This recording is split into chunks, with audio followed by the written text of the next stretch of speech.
right here is the cartridge box. This would hold your rounds. And this is what the cartridge looks like. Now this would be filled with powder, and in the bottom would be where you'd keep your ball. Now I kept the musket ball out for visual purposes so you guys could see this. So this is how it would work. The soldier would usually have the musket on this shoulder, and the order would come to essentially prime and load. You would bring the musket down like this, you would grab your cartridge, you would tear off the top of it with your teeth. You needed 2 teeth at least in your head to do this, otherwise you might want to find another profession. Pour a little bit of powder in there, you shut the pan, and then you would cast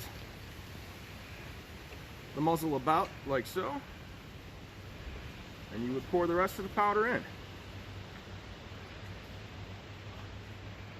And theoretically the ball. And then the wadding. Now that paper from that cartridge is going to keep everything that you've just thrown down this muzzle in place. So once you're loaded, if the order ever came to move again, you could simply throw the musket on your shoulder, advance, run out to wherever you had to go, or if you had your arms at the ready like this, you could run, and that way the musket ball won't roll out of the barrel, and by the time you get to shoot at the British or whoever it is, the Canadians or whatever native tribe you might be fighting against, depending on what battle it was, your musket ball wouldn't roll out. So after you were loaded, you'd bring your musket back up to your shoulder. That would let your commander, your sergeant or your lieutenant, your captain, whoever was in charge of you would know that soldier's loaded and he's ready to go. Now I'm going to step over here and aim for this tree right over here. And you might want to take a step back, camera lady.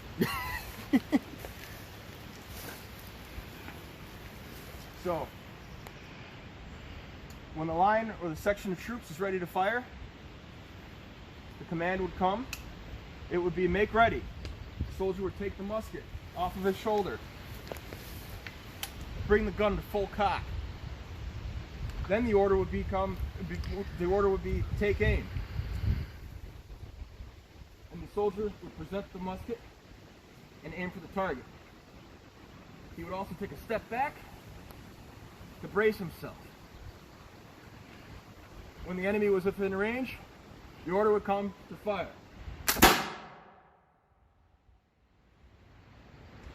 Soldier would bring the musket back down to his waist and wait for further orders. And 9 times out of 10 that order would be to prime and load again. And this could go on for several minutes. It could go on for only several seconds depending on what was happening in the battlefield.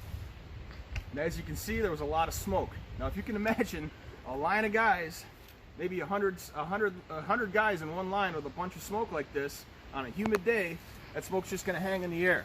Which leads me to the next point. The uniform. You'll notice I'm not wearing camouflage. Maybe I should be, but I stick out like a sore thumb for a reason. So commanders can see their troops and know where their troops are. Again, I'm wearing the uniform of an artilleryman, so I'm going to have yellow cord around my hat, yellow braiding, red facings. If I'm up on the hill with a gun crew, with a cannon, or if I'm down in the line or up on a parapet of a fort wall, people need to know where I am so they can holler to me if I need to fill a section of the line that's been breached by the enemy.